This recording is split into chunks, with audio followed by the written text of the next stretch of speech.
Bangladesh, 2024. A nation teetering on the edge of a precipice. Imagine a country on the brink. The streets of Dhaka, usually bustling with life, now carried an undercurrent of tension. Years of simmering discontent with Sheikh Hasina's government had reached a boiling point. The economy was sputtering, corruption was rampant. Every day, new scandals emerged, each more shocking than the last. People felt like their voices weren't being heard. The promises of a better future seemed hollow, and the gap between the rich and the poor widened. The air was thick with anticipation. Something had to give. The tension was palpable, and the city seemed to hold its breath, waiting for the inevitable. This wasn't just about politics, it was personal. Families struggled to make ends meet, and the daily grind became a battle for survival. Years of rising living costs, limited job opportunities, and a perceived erosion of democratic values had taken their toll. People were tired, they were frustrated. The youth in particular felt the brunt of these challenges, their dreams stifled by a system that seemed indifferent to their plight. They were ready for change. The calls for reform grew louder, echoing through the streets and alleys of Dhaka. The stage was set for a dramatic showdown. Political rallies turned into massive protests, and the government's response only fueled the fire. The question wasn't if, but when. When would the tipping point be reached? When would the people's patience finally snap? And when it finally happened, it was the students who lit the fuse. Young, passionate and determined, they became the face of the movement, demanding a better future for themselves and their country. They organized, they strategized, and they took to social media to spread their message. Their energy was infectious, and soon the entire nation was watching. It wasn't just the students. People from all walks of life joined in, united by a common desire for change. The movement grew, and with it, the hope for a brighter future.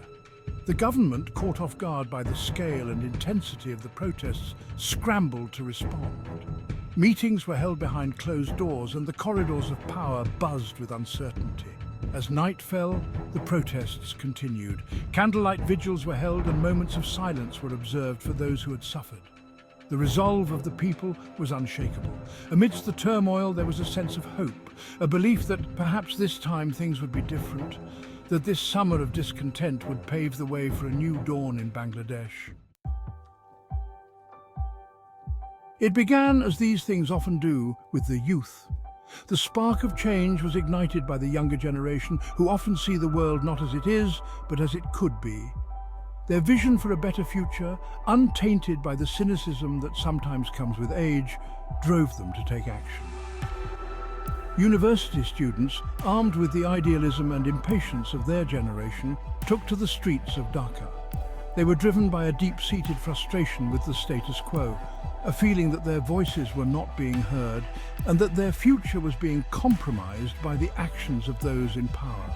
Their demands were simple, free and fair elections, an end to corruption, and a government that actually represented the people. They wanted transparency, accountability, and a system that worked for everyone, not just the privileged few. The call for a government that truly represented the people resonated far and wide. It wasn't just about the students anymore. It was about a collective yearning for justice and equality. The movement began to gain momentum, with more and more people joining the cause. These weren't seasoned political operatives. They were young people, many of whom had never protested before. They were students, artists, young professionals, and even high schoolers, all coming together for a common cause. Their inexperience was overshadowed by their passion and determination, but they were united by a shared sense of purpose, a belief that their voices deserved to be heard. They chanted slogans, held up signs, and marched through the streets with a sense of urgency and hope. Their unity was their strength, and it was clear that they were not going to back down. Their energy was infectious. What started as a student movement quickly morphed into something much larger, drawing in ordinary citizens from all walks of life. People who had never been politically active before found themselves swept up in the movement, inspired by the courage and conviction of the young protesters.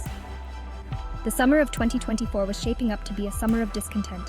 The protests grew in size and intensity, with each passing day bringing more people into the streets. It was a time of great uncertainty, but also of great possibility. The youth had lit a fire, and it was spreading rapidly, fueled by a collective desire for change. As the days turned into nights, the protests continued. By candlelight, the young and old stood side by side, their faces illuminated by the soft glow of hope. It was a powerful image, a testament to the resilience and determination of those who believed in a better future. The movement was not just about shouting in the streets, it was also about engaging in meaningful dialogue. Community meetings were held, discussions about the future took place, and plans were made. The youth were not just demanding change, they were actively working towards it, envisioning a future where their voices would be heard and their needs met. The diversity of the movement was one of its greatest strengths. People from different backgrounds, religions, and socio-economic statuses came together, united by a common goal. It was a beautiful display of unity and diversity, a reminder that when people come together, they can achieve great things. Despite the large crowds and the high emotions, the protests remained largely peaceful. There was a strong police presence, but the focus was on maintaining order and ensuring that the voices of the protesters were heard. It was a delicate balance, but one that was largely maintained. As the summer of 2024 continued, the protests showed no signs of slowing down. The faces of the young protesters were filled with hope and determination, a clear indication that they believed in the power of their collective voice. They knew that the future was in their hands, and they were ready to fight for it. As the days turned into weeks, the movement continued to grow. The protesters knew that the road ahead would be long and difficult, but they were undeterred. They had taken to the streets with a clear vision and a strong sense of purpose, and they were determined to see it through. The future was uncertain, but one thing was clear. The youth had made their voices heard, and they were not going to be silenced. The tension reached a fever pitch on July 16th. A planned student march on the Parliament building was met with a brutal crackdown by security forces. What followed was chaos. Rubber bullets flew. Tear gas choked the air. The streets of Dhaka, usually so full of life, transformed into a battleground. The images, broadcast around the world, shocked the nation and galvanized the opposition. The government, caught off guard by the scale of the protests and the ferocity of the response, seemed unsure how to react. Their initial attempts to downplay the violence only served to further inflame the situation. In the aftermath of the July 16th clashes, Prime Minister Hasina's government doubled down, opting for a show of force rather than conciliation. Arrests were made, the media was muzzled, a climate of fear settled over the country. But the crackdown backfired. Instead of quelling the protests, it only fueled the flames of dissent. The people, having tasted freedom, were in no mood to back down. A wave of civil disobedience swept the nation. Strikes paralyzed businesses. Schools and universities became hotbeds of resistance. The government, seemingly unable to grasp the depth of anger it had unleashed, found itself increasingly isolated. The situation reached a dramatic climax on August 5, 2024. In a move that shocked the nation, Prime Minister Sheikh Hasina fled the country, seeking refuge in exile. Her departure, shrouded in secrecy and rumors, left a power vacuum in its wake. The government, already teetering on the brink, collapsed like a house of cards. For many, Hasina's flight was a tacit admission of guilt, a recognition that her time was up. For others, it was a betrayal, an abandonment of responsibility at the very moment the country needed leadership the most. With Hasina gone, the task of restoring order fell to a familiar face. Nobel laureate and microfinance pioneer Muhammad Yunus. Known globally for his groundbreaking work in microfinance, Yunus had already made a significant impact on the lives of millions through his Grameen Bank initiative. His reputation for integrity and his unwavering commitment to social justice made him a beacon of hope in these turbulent times. Yunus, widely respected for his integrity and commitment to social justice, was asked to lead an interim government tasked with guiding the country towards fresh elections.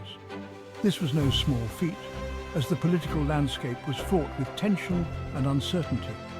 Yet, Yunus approached the challenge with the same determination and vision that had driven his previous successes.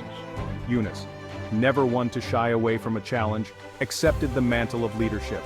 He understood the enormity of the task ahead but was driven by a deep-seated belief in the power of unity and collective action. His speeches resonated with a populace yearning for change, and his presence brought a sense of calm and purpose. His message was one of unity and reconciliation. He called on all citizens to put aside their differences and work together for the common good. His words were not just rhetoric, they were a call to action, a plea for a new beginning. He promised to heal the divisions that had plagued the nation and to create a more just and equitable society for all. His vision was inclusive, aiming to bring together people from all walks of life, regardless of their political affiliations or social status. He emphasized the importance of dialogue, understanding, and mutual respect. His appointment was met with cautious optimism. While many were hopeful, others were skeptical, wary of yet another leader promising change. The road ahead was uncertain, but Yunus's track record provided a glimmer of hope.